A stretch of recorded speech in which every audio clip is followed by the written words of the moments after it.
All right. They're letting us in. It's more like. Our people. Okay. Please take those. Well, good to see everybody this afternoon. Take it to see you. You too, you too. All right, so before I prepared something, I swear, right? It's all ready to go. But at the same time, it feels like in the spirit of Elul and Cheshbon HaNefesh, the soul accounting, soul reckoning is kind of like the translation that we do this time of year for ourselves, and we also do as a community, as a Jewish people.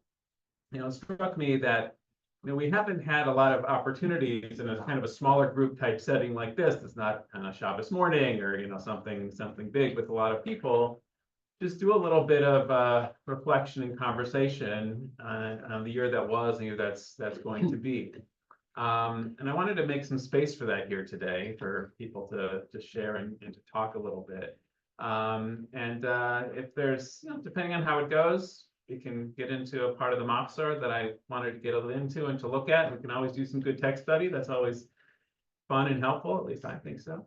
But I do think that there is what to talk about and have some space to sort of reflect a bit together on our world this year. So the way I'd like to do it to help frame it a bit is something that we often do actually for a Torah discussion on this coming Shabbat that we're not going to do in shul. I know this Shabbat, it's whatever, it doesn't matter. So I'm use it here, but it's one of those things that really I think is worth doing every year, which is playing with the names of the Torah portions this week of Nisavim and Vayelech, right?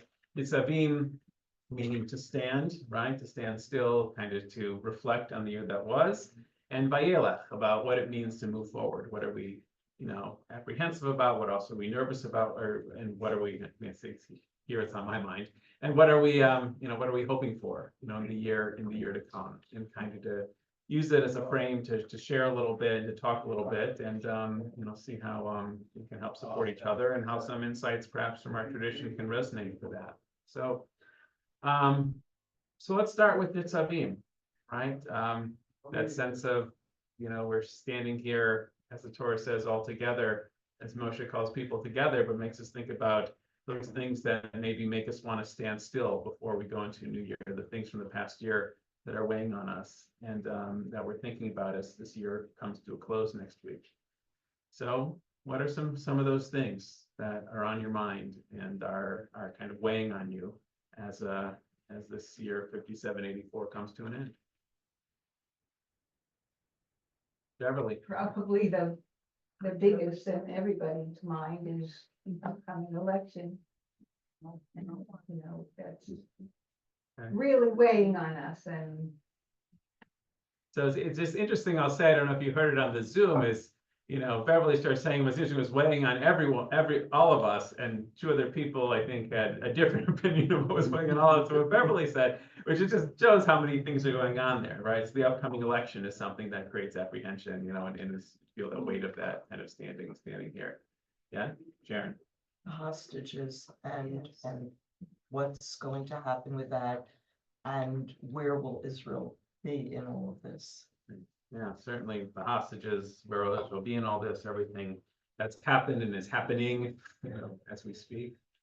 See, Jeff is online there. I think it's foolish to try to separate out between all of these things. They're all connected. We have 42 days to the election. We are on the precipice of who knows what in regard to where the country is going. Israel, well, we certainly know what's going on there in the last 2 days, what's going on with Hezbollah. We have no idea where that's going to lead, how that's going to affect, in fact, it may even affect our election results. So trying to really separate going back and going forward is very difficult, because this is an ongoing and ever increasing issue, whether it affects the hostages, whether it affects the possibility of a ceasefire or a much larger war, and what the United States position will be. And also what will be going on in this country, with all due respect to Israel, we have 42 days until we find out where this country is going for the next 4 years. And there's a lot to be concerned about. Thank you, Jeff. Others, Amy. More than any year that I can remember, it doesn't feel as if it's an end of the year and the start of the new year. And that's very different for me. There is no sense of any kind of closure and starting over.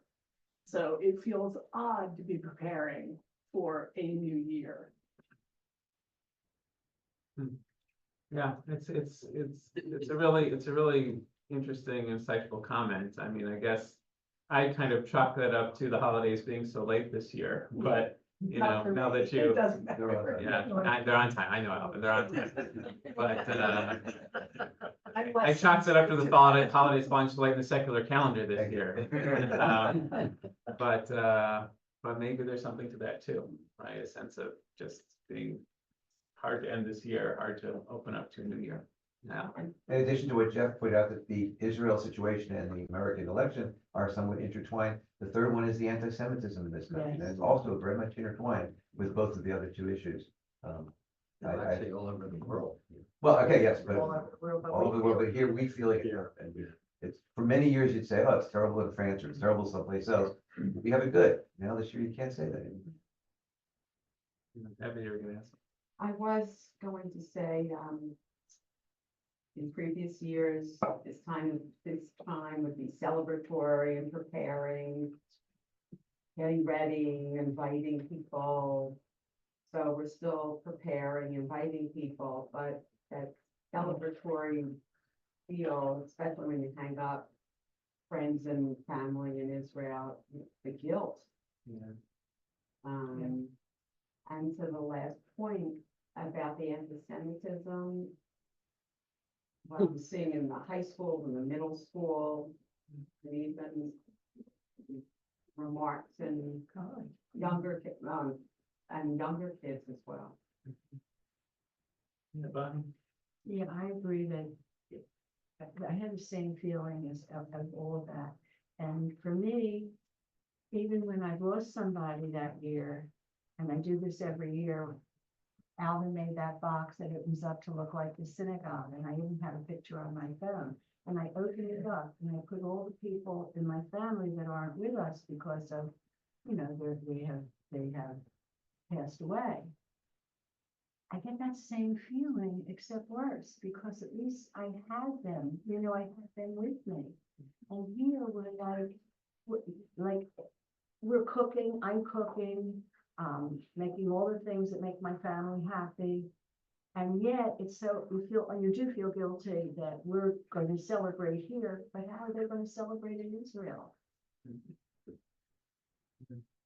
I think follow up with what they're saying, maybe the same thing, because I'm approaching this year with trepidation in a way that I have never approached the new year, even after September 11th, which was pretty close to Rosh Hashanah, if I remember. 1 week.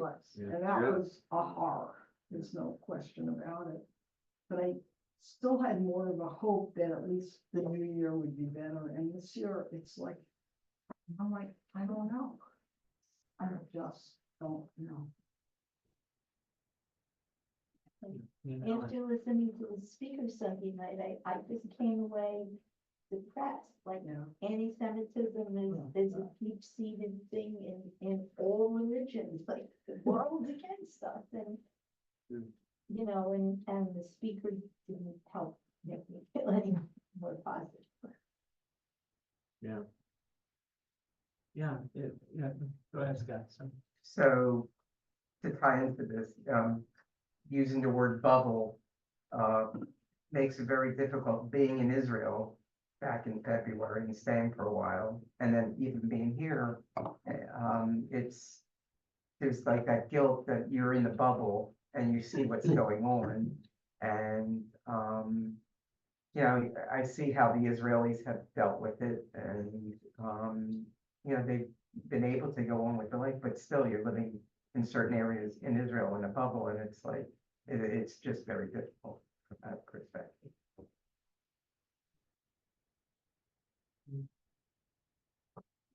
Anybody else wanna, us online? Yeah. We'd like to pile on. He's stuck. Well, I mean, listen, There's a hand raised there. Oh, no. he just never put it Oh. on. I don't think so, it's okay. I think it's important not to lose sight of the fact that there's a lot of macro issues that we're all very upset about. I mean, what's going on in Israel, what's going on in the election, especially if it doesn't go the way you want it to go, I'm not taking sides. We also have to keep in mind, we have our lives here, we have our families, we have our spouses, we have our children, we have our grandchildren. And every day I got something else going on, and we don't want to lose sight of that we just can't walk around all day being depressed about whatever's going on. I mean, I would guess that most of us have good lives going on. I can't speak for anyone else, but we can't lose sight of that fact. We can't ignore the macro issues, but we also have our lives that we have to lead our lives. Yeah, not this year, but like remember last year, the last couple of years, they I don't know if I actually toyed or played around with the title of a sermon, like, it's the end of the world as we know it and I feel fine, right? After the REM song, because there were so many, I should have done it. But there's so many difficult things happening in the world pre-October even, right? But thank God, we're relatively comfortable and safe, all of that, going on. And I think, besides the obvious things that have made this year so challenging, what I think adds an extra layer to it, in addition to the terrible loss and the hostages and displacement, the anti-Semitism, and all those things that you all said, is kind of the breaking of two assumptions that we've held our entire lives, right? One, in Israel, right, a pogrom happened in a place where the main promise was there would be no more pogroms, right? In Israel, that's the refuge, that's a safe place, that's where we can be. And seeing what happened there is terrible on its own, but also it shattered not just the lives of many people, but it shattered that sense of security, right? I think for Israelis and for all of us who sort of always just assumed Israel would be that, and suddenly that it wasn't, right? And I think in the States too, I just gave you here that article, right? Reference, but in the Atlantic in April, Yeah, I know. it's the Atlantic, maybe it's on the Atlantic Monthly in April. Franklin Foer wrote an article, asking if this is the end of the Jewish golden age in America, right? Had a good run, right? Better than most in history. Is anti-Semitism on the left and on the right, and in addition to other factors, right?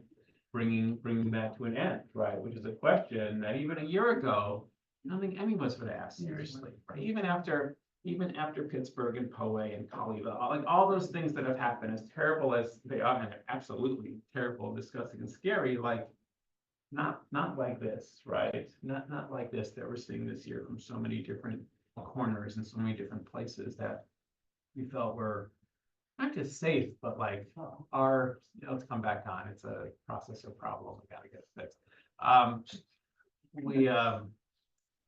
It's amazing how quickly technology goes out of date. It's really incredible.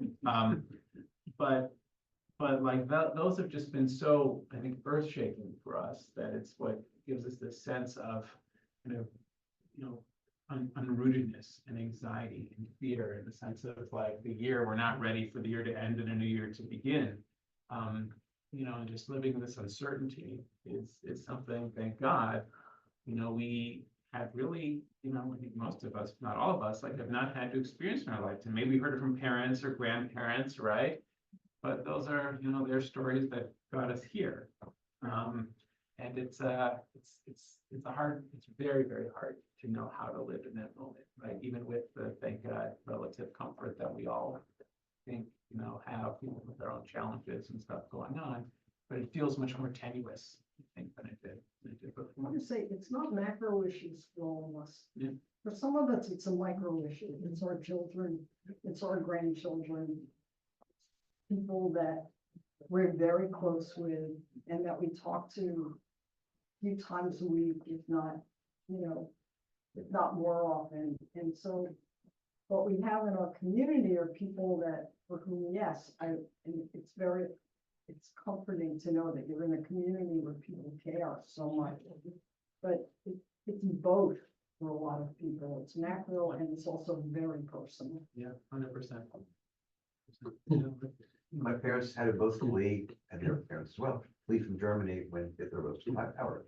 And to hear a political candidate for president of this country say that if he loses, it's the Jews' fault. That is personally too. And so it's not just a macro issue anymore. That macro issue becomes very personal because I know what it means. And it's very scary to know that this could happen, that could happen here. And we all thought America's the one place that never would have seen something. Yeah, I mean, I understand all that, and, but, I understand that some people, obviously you have family in Israel. It's not just a macro issue. My only point is that we just can't let it consume ourselves. And I mean, Rosh Hashanah, I'm looking forward to seeing my grandkids. You gotta think about those things too. And it's a lot to hold, right? It's a lot to hold. 'Cause I mean, you gotta balance it all. it's the macro things, it's the micro things, it's the joyful things, right? That like we, please God, I'll get to experience some with family, with friends, with community, all that stuff. But it's a lot to hold all at once. So it seems like the juxtaposition of these two Torah portions puts it together is, we feel like, I know I do too, because as soon as you said it, so I'm not the only one. I didn't discuss this with anyone, but you feel stuck in the mud. But you can't stay there, you gotta move forward and you gotta keep going, because there is no backwards, and if you're not moving forward, you are moving back. That's what we do as Jews. So, Choose like- life, That's Keep going. we choose life. on this week's portion. That's right. So let's talk more about that now. Also, we're naturally moving to the move forward, which I appreciate that move, right? So what it, even with all this and even with it all a bit of hold, right? How do we vayela there, right? We've had a few things come up, and as Alvin pointed out, right? The heart of the Chaim, whose life is found in this parsha, vayela, right? I'll find it too. Miss anything. And it works better if it's vayela. I would. It's in the Aliyah that brings us to this, that's actually very good. It's right at the end of this, I mean. If it was just needs 7, it would be 7. This week it's 4 or 5. Four. Okay. No, total. it's the end, 5. no, it's the end of the book. Thank you. Okay. 5 is like, Yeah, yeah. 5. All right. So what else? I mean, what are some other things that, as we we gotta move forward, right? And how do we do that? How do we do that better? How do we hold all this and keep doing what we have to do with it? I think if you look back to what we did here at TBS on October 7th last year, which was Shmini Atzeret, turning into Simchat Torah that night. And you and I had a discussion that morning. We said, we're not going to do the normal celebration that we normally do for Simchat Torah.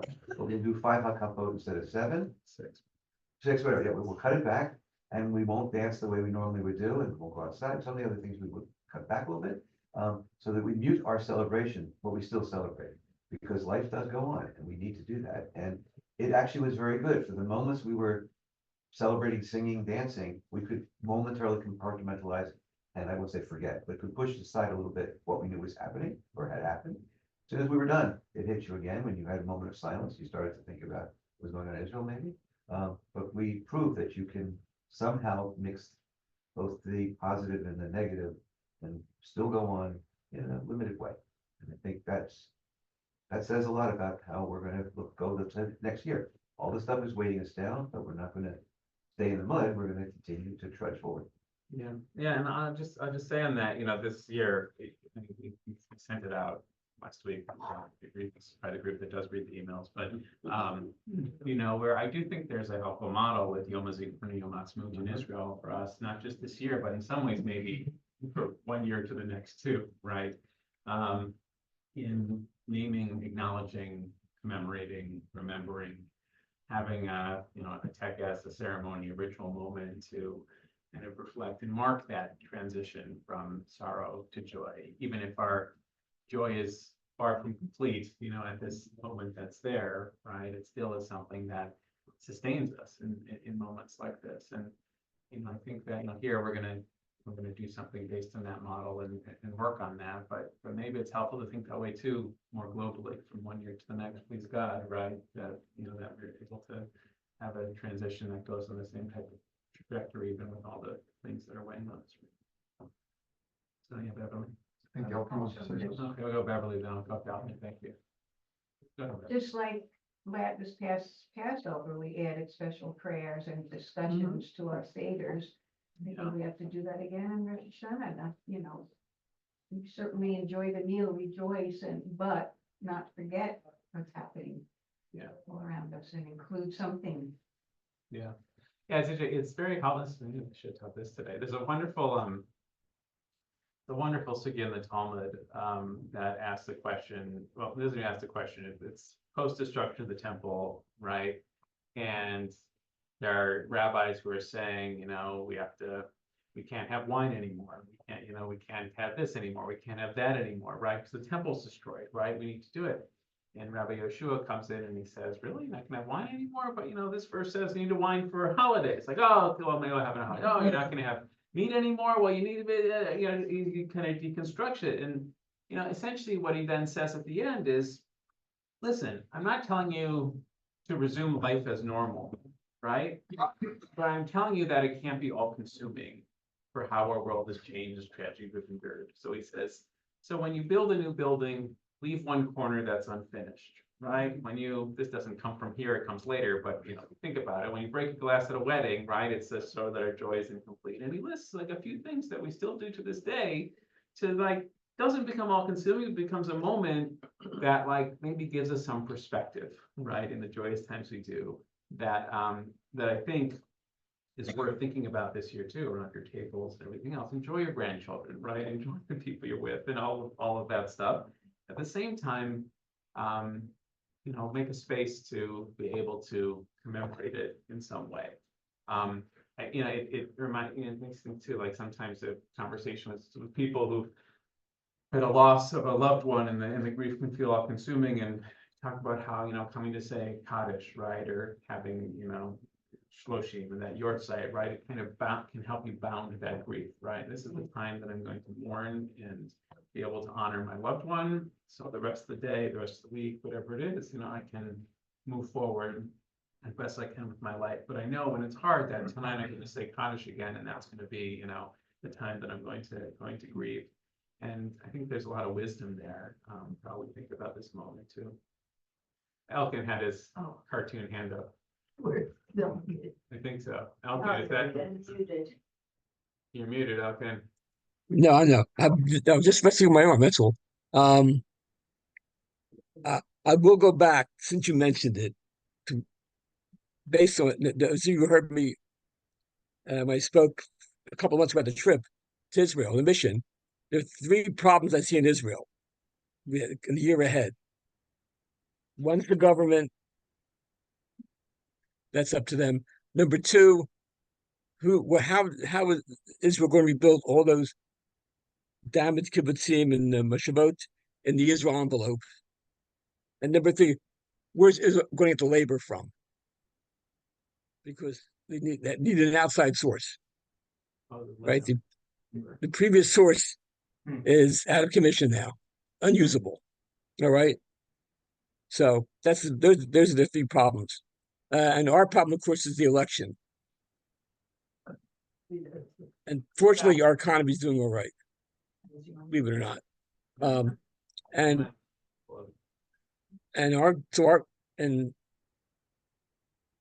think our other problem we have is as Jews in the United States of America. Do we think, do we worry more about Israel? Do we worry more about Israel, or do we worry more about ourselves in the United States? Put my head back to rest. All right, thanks, Elkin.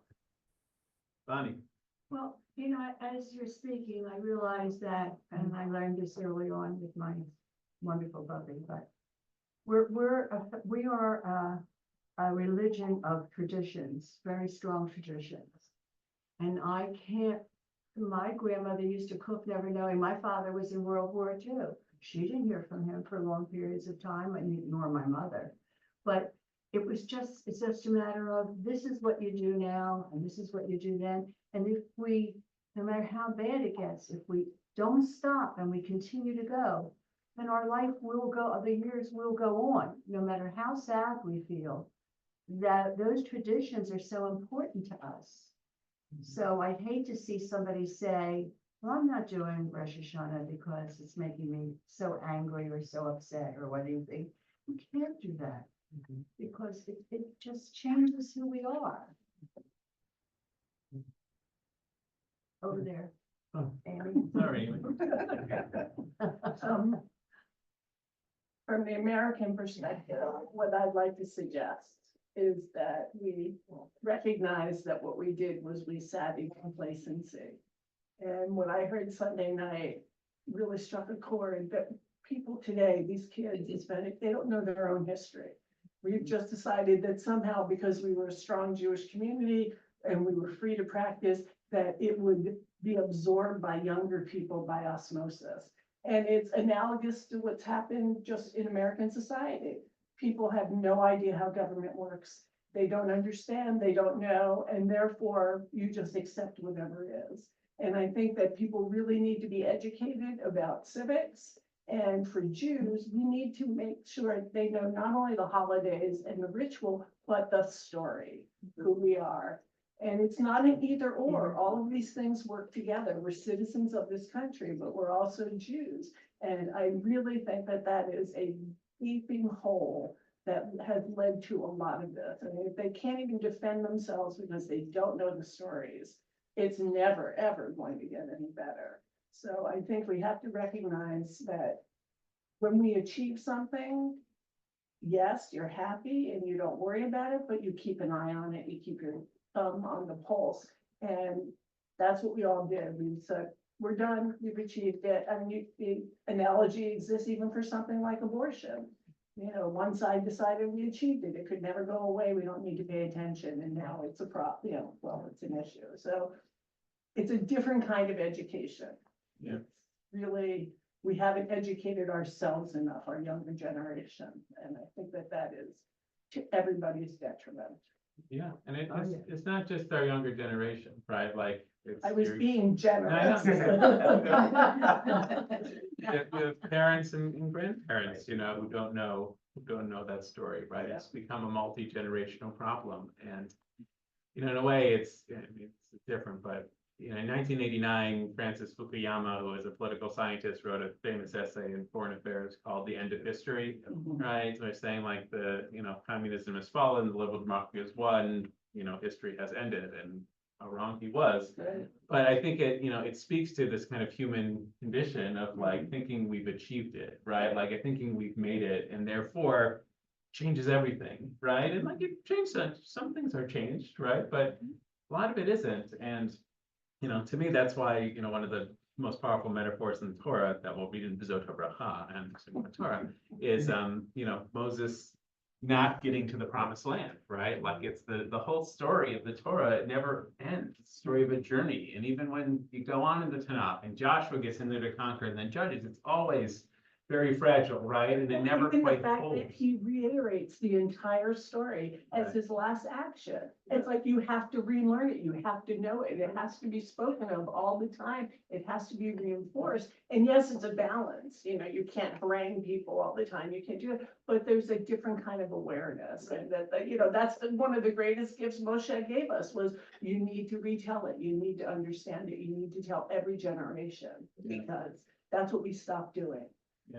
Yeah, exactly. And we've got to pick up that work urgently. And the truth is, that work is both in, I think, expanding the opportunities, but it also needs to be, it also needs to be a recognition by the Jewish people in the community that learning takes time and effort, right? It's, you can lead a horse to water. But it's, And it has to be active. it needs to be active. It needs to have, it needs to have a time commitment. It needs to be engaging and all that stuff too. But, for what the majority of American Jews, right, receive their education in supplementary schools, right, in Hebrew school, right, which are 4 hours a week. And, I think we have one of the best, if not the best out there, but we're still working with 4 hours a week. And the deck is stacked against us because it's after school and on a Sunday morning, right? So. Even that reflects the change in our own belief. When I went to Hebrew school, it was 3 days a week, remember? You know, so. Even when I went to Hebrew school. So again, It's better though. it's that decision that we were okay, we didn't need the additional education, it was more important for our kids to do other things. And again, I don't condemn it, it's a choice, but you have to realize there are long-term consequences and ramifications for making choices about cutting back in education, certain things. And it also ends for most kids at 13, and it doesn't continue, and that's the other problem. The best time to learn would be when they're older. Okay. Right. No, my grandchildren don't stop at 1 o'clock. That's what I'm- My children. Even when it was 6 hours a week, if you take the time, and I just remember this from an article I had read years ago, 6 hours a week for 5 years puts you not even to the middle of second grade. Right. Exactly. So it's a very complicated and multi-layered problem, right? But it's one we gotta figure out, right? There's also day schools here that do have much more time and are able to do more with students in terms of Jewish education and history and all of that stuff, right? And as Jacoby was saying, we were chatting, and one of the other projects he's working on is with the Canadian Federation, which has a very strong hand in the day schools in Canada, for creating a new Jewish history curriculum for day schools to kind of address this. I introduced him to Eliana right away after talking. Eliana Seltzer, who's the director of Jewish Studies at Kelman, about that stuff. And at the same time, I said to him too, and I called Alex over to say, that's great, right? Day school is important, but that's like, I think 15% of Jewish kids in North America go to day schools and 85% go to religious schools, right? That's why it's working with the Canadians, because in the Right, province of Quebec, you go to a religious school. Right, and also because the federations there are basically own the day schools and be very much, here's the curriculum we're gonna use, right, which is not the case here. So, it's something that, because I think the Hebrew school model is so hard, it often gets, overlooked, let's say. But the fact of the matter is that's where the majority of kids are. And even if we're able to double the day school enrollment to 30%, still the vast majority of kids would be in religious schools. So it's got to be, dealt with on all those levels. Yeah, Dennis. But there's another link in the chain, and that's the parents of the kids. If you're tackling the kids and missing the parents, it's a break anyway. I mean, they have a role model in their home. If the role model of their home is not connected to the Jewish community, connected with the rituals of the Jewish community, then whatever you do in the 6 hours, 60 hours, you're not gonna connect. Yeah, you're right. And, that's why we do a lot of family ed here, but even that, is a handful of hours over the course of the year if you're getting everybody all the time, right? But you're right, and that's why I said to Amy before, this is a multi-generational problem, right? It's not only, let's teach the kids better, right? We can do other ways, but it really is, we've let this go for a long time now, right? And how we are able to reintroduce it, it honestly, it's probably something that we can't do with this generation, but we need to start laying the groundwork for this generation to be able to do it with their kids, right? And to see the importance of it, do a better job with the generation that comes afterwards. As hard as it is to say, that just might be the reality, because it's also the type of thing too, like you can't do this in a one-off setting, right? You can't do this in a 3-session setting, right? I mean, I get that there's a lot of good people with a lot of good intentions who, want to deal with this by saying, come and do this, 3-session thing and we'll teach you everything, right? Which is certainly, as I told Rabbi Lewis used to say, a lot is better than a little, but a little is better than nothing. But at the same time, a lot is better than a little, and there's no replacement for deep Jewish involvement, engagement, education, attendance, because this stuff is hardwired into our liturgy, our prayers, our celebrations, our holidays, our values, and everything else that just creates the scaffolding for understanding of why this is important. And that's our challenge. Yes, I'm sorry. The one good thing, or one of the good things that came out of this whole last year, is that there's been a resurgence for people joining synagogues, people getting involved in Jewish activities and searching for what's missing. Now's the time that we need to provide that or make it available. Even if it won't be everybody, we'll at least get a few, and that may be the beginning of a spark to trickle down somewhere. Alvin, Yeah. this is Susan Lee. I- She's a new member. I heard, I will introduce that later. But hi, Susan. Yeah. Yeah, Yom Katzar v'Mokan Merubah, as they say, the day is short and the task is great. The master is pressing. That's referring to you, I think, Albert. Yes. There's pressing. Um, Anybody else wanna? So it's a lot, right? And I don't wanna leave you without anything at the end here. But just the last comment I'll make on that, it's nothing, no connection to Habib, right? But I think in some ways, what's the main difference between an American-made movie and a foreign film? We understand the English. Well, there's. Fair enough. Basically, I like it. Usually in music. Oh, no, I guess so too. Well, you guys are watching for different reasons than I am, I guess, but yeah, it's, I mean, often American movies always have a happy ending, right? Foreign films don't always have a happy ending, which Israeli films almost never. It's always depressing at the end of those films. And, I think it's worth acknowledging that, like, we've been trained, we want a happy ending, right? We want things to end good. We all do, and we want to work for it, and ultimately, I think that's where faith comes in. We have faith that ultimately, like, things will work themselves out, but ultimately it can be a long time from now, right? And I think this is another one of those disorienting things right now, besides what I said before about the underlying assumption of Israel and American Jews here too, is that, we can't always leave with a happy ending. We should always leave on a hopeful note, right? I think that's true, like we like to point out, when we repeat it, we'll do it in Kohelet, right? Like at the end of a book of the Torah or the end of a half Torah, you can't end on a negative verse, right? It always has to be a positive verse. So even we repeat the penultimate verse, so we end on a positive note, right? Like our tradition wants us to end on a note of hope, and we should do that. But I think also we need to be kind of clear-eyed in our recognition that, from knowing our history, there's been some really hard moments. Not everything has ended in a, in the way that we want it to. And that's another hard thing, I think, to hold in all these other things. And I think an important thing too to note is that unlike movies or TV shows, there isn't necessarily an end. I mean, you watch a 1 hour drama, a murder mystery. At the end of the hour, you're gonna know who did it. It's gonna be solved. That's not the way life works in reality, right? Right. I mean, it doesn't, in an hour, it doesn't all get tied up. I mean, it's a constant thing, right? And there's no solution.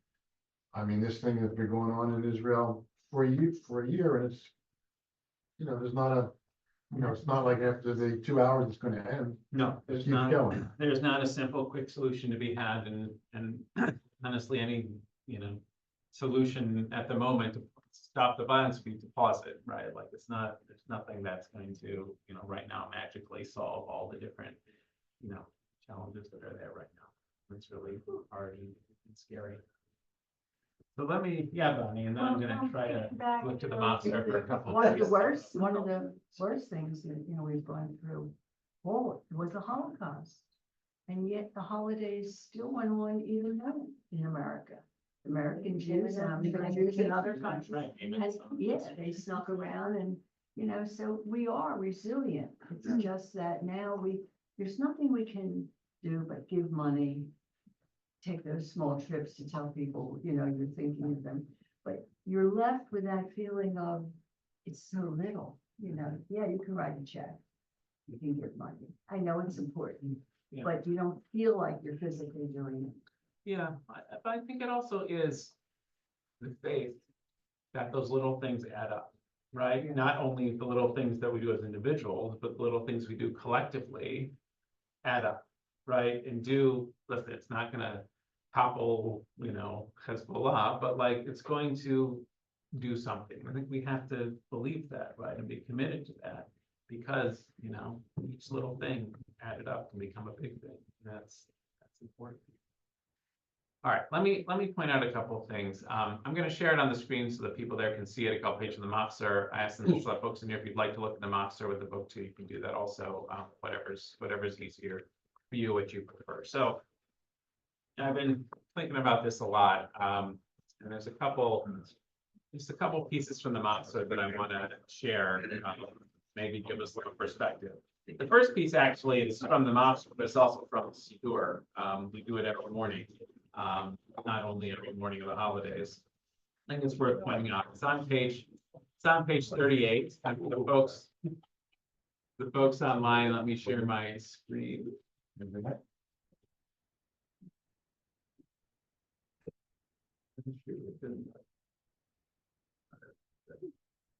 So, right, this is part of Birchot Shachar that we do every morning that we kind of, mumble through. I'm not saying I do, but I might have seen others, that we are articulating. That there's the sequence in the middle, right after Birchot Shachar, the morning blessings, I think is really interesting. And it's interesting that we say it every morning. So it's right under where it says morning meditations. I'm on page 38. Page 38. So, you have morning meditations here, and because we're a little short on time, I'm going to go through this a little more quickly than I would, but I want to hear your thoughts on it. So it begins with this, Yehi Ratzon piece that I once had a teacher, Rabbi Morris Allen, who felt like this, summed up a lot of prayer. This may it be your will, Adonai, our God and God of our ancestors, to protect me this day and every day from insolence in others and from arrogance in myself. Save me from vicious people, from evil neighbors, from corrupt companions. Preserve me from misfortune and the powers of destruction. Save me from harsh judgments. Spare me from ruthless opponents, whether they are members of the covenant or not. So this kind of just opens up kind of an anxiety here, right? Of like what's going to happen throughout the day, either from others or to arrogance in ourselves, right? It's not just pointing fingers, right? It's also looking inwardly here too.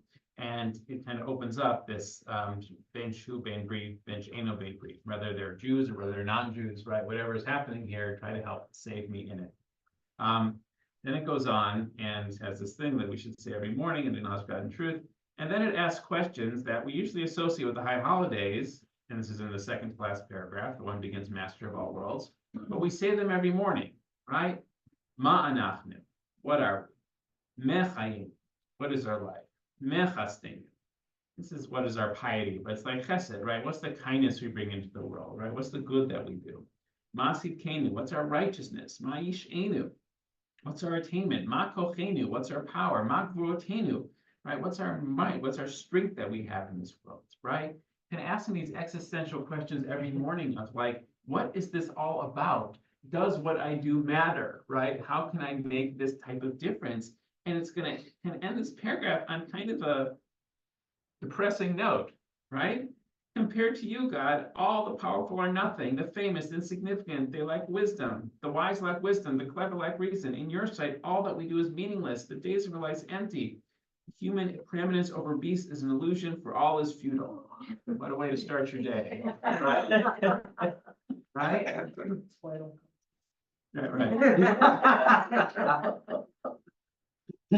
But then what comes next? The word aval, right? Which means but. Okay, but. Now, there's a terrific poem. I didn't bring this here. It's just the English ruins the poem, as you'll understand in a moment. But by Yehuda Amichai, this called it's aval ha'avalim akol aval, right? Like play off kohelet, where it says hevel ha'avalim akol hevel. Vanity of vanities, all is vanity. Right here is aval ha'avalim akol aval, right? It's like, doesn't sound good in English, right? A lot of butts, all is but. Like it's not, don't teach that with teenagers. But it's, but like the idea behind it, right? Everything is aval, right? Everything is kind of contingent. So this existential question, this belief in what I do is meaningless, is contingent. Aval, what's it contingent on? We're part of your covenant, God. B'nai Abraham Ohavcha, the descendants of Abraham, who you loved. Shenishbata lo b'har Moriah, that swore to him on Mount Moriah, right, that you'd always be with us. Zer Yitzchak Yechido, we're the children of Isaac, your one and only. Shnei Karo Gabe Mizbeach. Here's a reference to the Akedah, right? As our liturgy sees as an ultimate act of piety, of self-sacrifice, right? Adat Yaakov Bincha, right? We're heirs to Jacob. You named Israel, right? You gave him his name, something that's a very intimate act and loving act in the Torah. And you loved him, the Mishi Simchata, right? And you found joy in him, right? And like the doubly, the Simchatcha, the Samachta, right? There's joy and enjoy in him. Karata et Shemo Yisrael B'Shir, when you call and you gave him names that you found delight in him, right? So what, according to this paragraph, is redeeming? What is the but? Here, what gives us strength when we might feel like all is lost? We're all part of this community, Oh, good, the ancestors and. good. So one, we're part of a community, and let's talk more about the ancestors. What else? What about the ancestors is powerful? Sorry? The covenant. The covenant, right? The covenant, which, is kind of an agreement, right? A relationship that we're not alone in this, right? We're not alone in this. Jeff, I see you have your hand up. Do you have your hand up? I took it down, but yeah, I mean, it's the covenant, but it also is this idea that God is with us and somehow on our side. And frankly, I think that all the discussion we've had today, there's a lot here about the theology of Rosh Hashanah and Yom Kippur that's tied into everything that we see that's happening. And how do we understand this in relation? How do we understand the theology in relation to everything that's going on? Yeah, I think that's going to be a big challenge going through the Machzor this year. Two things about this, sort of related. One, first of all, I love the fact that second paragraph says all these horrible things, because it gives validity to what we all feel. And if we don't address it, if we don't say it, you can't cope with it. You can't be afraid to say what your worst thought is. And you gather strength then after you say it, from the fact that other people have heard you, other people are there to help you, and you have this relationship with God. And to me, this is fundamental to Judaism too, is you ask questions all the time.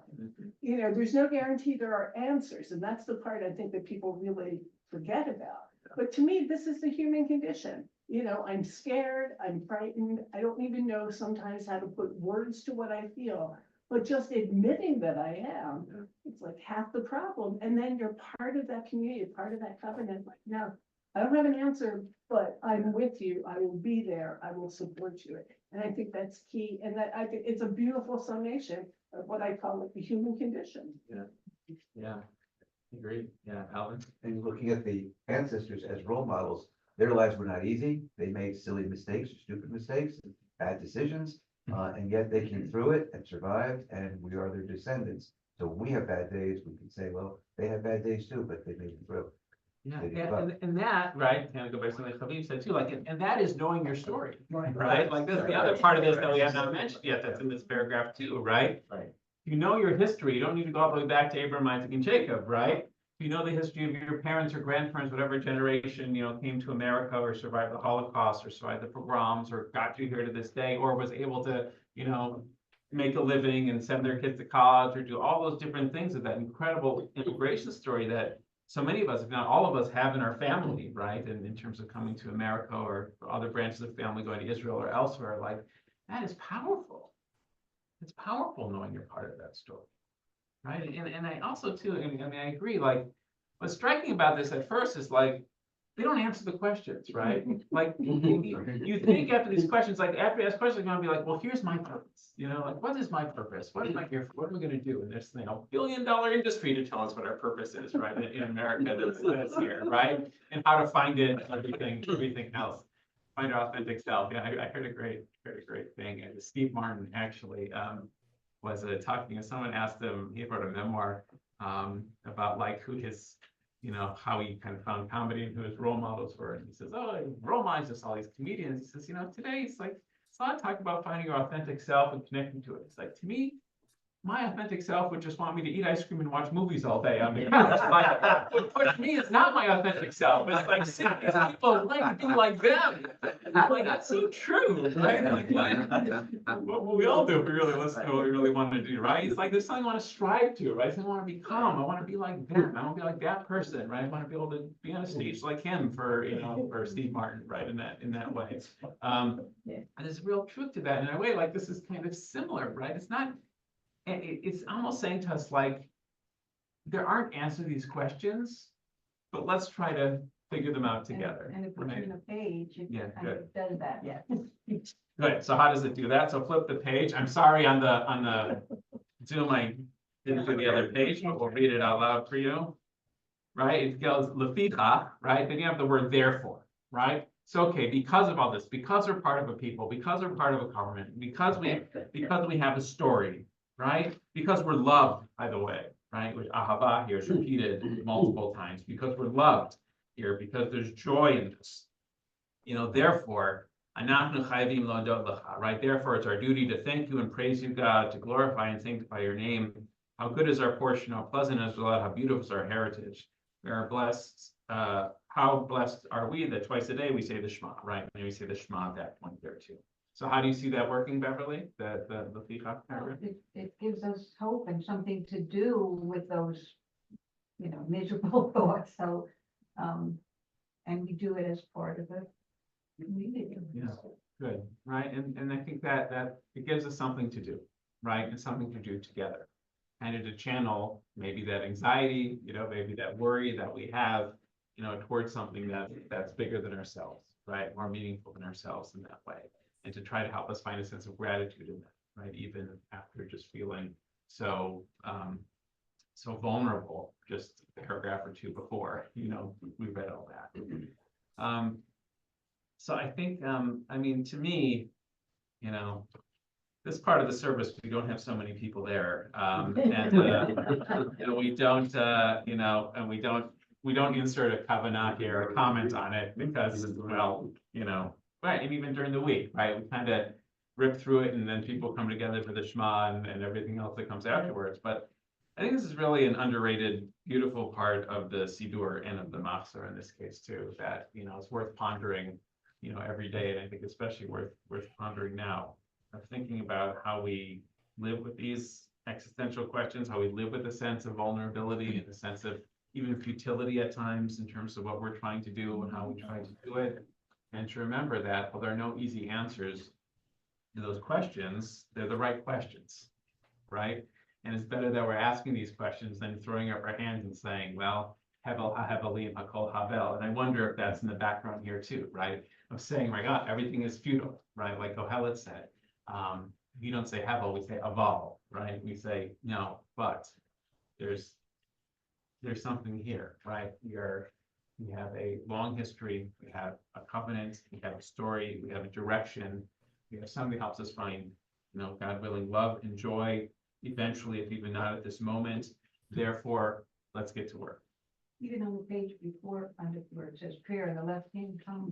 Yeah. That Oh, that- also gives us hope. It's a way to move forward and Yeah. to act, to do something. Now, why don't you read it out loud just so everybody can hear it? We're like the commentary on the left-hand side of page 30 at the top from the Hasidic master entitled Prayer. You should act in prayer as if you were a farmer. First you plow, then you seed, afterward you water, and finally things begin to grow. In prayer, first you have to dig deeply to open your heart, then you place the words of prayer in your heart, then you allow your heart to cry, and that's how salvation grows. Beautiful. Beautiful. Yeah.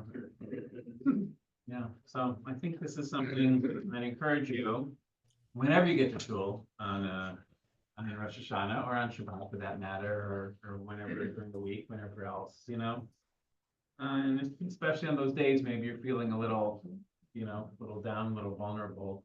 Now take a look at this part of the Siddur, take a look at this part of the Machzor, and think about those things that can help sustain us at this point and how we can try to move forward. Yeah. I would put you on the spot for a second. Considering that, Time's up, sorry. considering that we all know every year, this is always true. Rosh Hashanah Yom Kippur, the one opportunity that all of our congregants show up. Not the whole time, but they're there for certain parts. Is that the time that you as the rabbi should use to teach something really deep besides the sermon stuff? In other words, now you can teach, you can explain part of our history, you can do the things we've been talking about now. You have a captive audience, limited number of minutes you have to do that. But is that something to consider, that Rosh Kippur is the one opportunity you have to reach all the adults there? Do you mean in the context of the service or, and like? Yes, side thing? at some time when there's the largest numbers are there, Yeah. it's gotta be close During to this sermon time. time. Well, it's sermon, but to take some time, to do actually some teaching, to explain our story, or part of it, tie it in with the portion of the Torah we're reading, we talk about Abraham, Isaac, whatever. But it's a chance to teach a limited number of minutes. I like to think that's what we do. That's what- That's what I thought I was doing. More directly, so. I mean, the sermon has a message, but I'm saying to actually do it as a, I mean, we teach during the Torah part, but not everybody's there yet. I'm saying when it's really crowded, to take some time to just step aside, say, we're gonna step aside from our normal service now. And we know everybody wants to learn what our history is about, or how we're gonna start that, and give it a little bit of a real teach. Short, very short, take a part of the prayer if you want this, go back to this, and explain this and teach this if you want. No, I mean, I'll go back to what I said before. I think that's what we try to do with the sermon, and to do that in different ways, and to recognize that not everyone's gonna lock into a history lecture at that point. So to present it in ways that people can hear, through stories and humor and relating to things that are today, all that, but to try to make that point that does it. I do think too, to what I said before, like, there's no easy solution to this, No.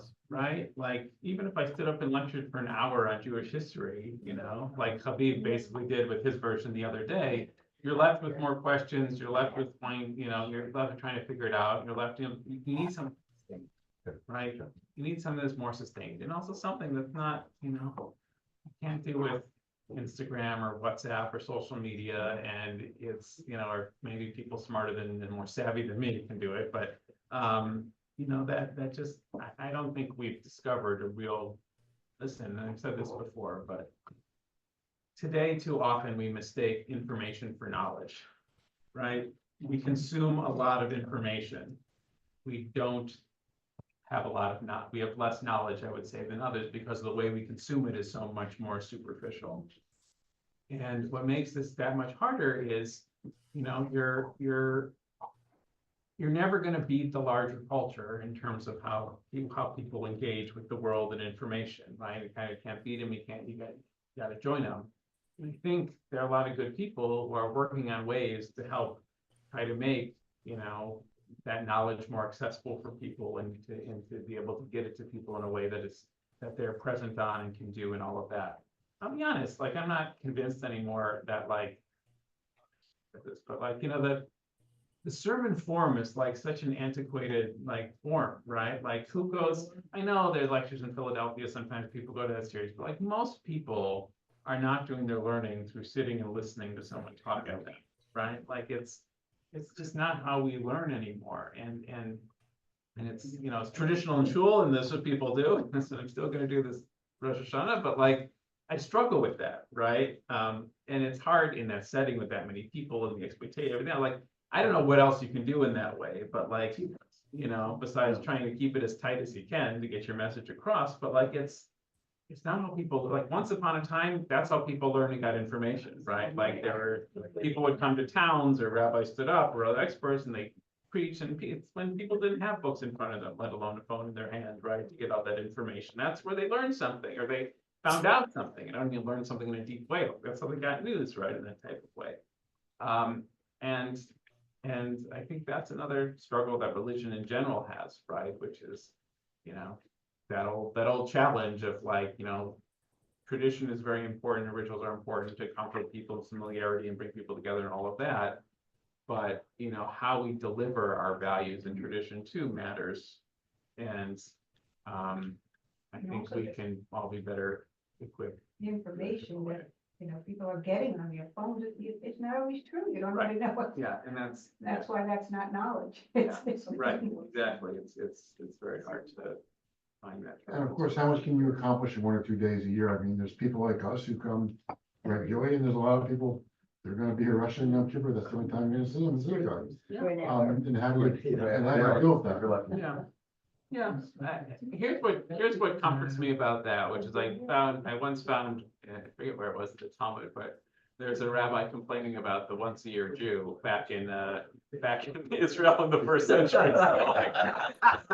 That too is our tradition, to do it that way, but that doesn't obviate the problem, right? That comes with it for sure. But we should think ours is the first or second or third generation where that's been an issue. By the end of the day, like, you need buy-in. I think you also need to recognize at the end of the day, like, you're not gonna hit everybody, like, no matter how much you try, and the question is, how do you get that core and the people who can be that core, on board and try to help filter through them. Filter through you. All right, well, I hope that helped a little bit at the end. Thank you to everybody for joining. Looking forward to seeing you. Listen, everything in between. And, wishing everybody, as we say. The year end with its curses and a new year of blessing. Thank you, everybody, for joining on the live stream. We've almost. Okay. Thank you. Now, they-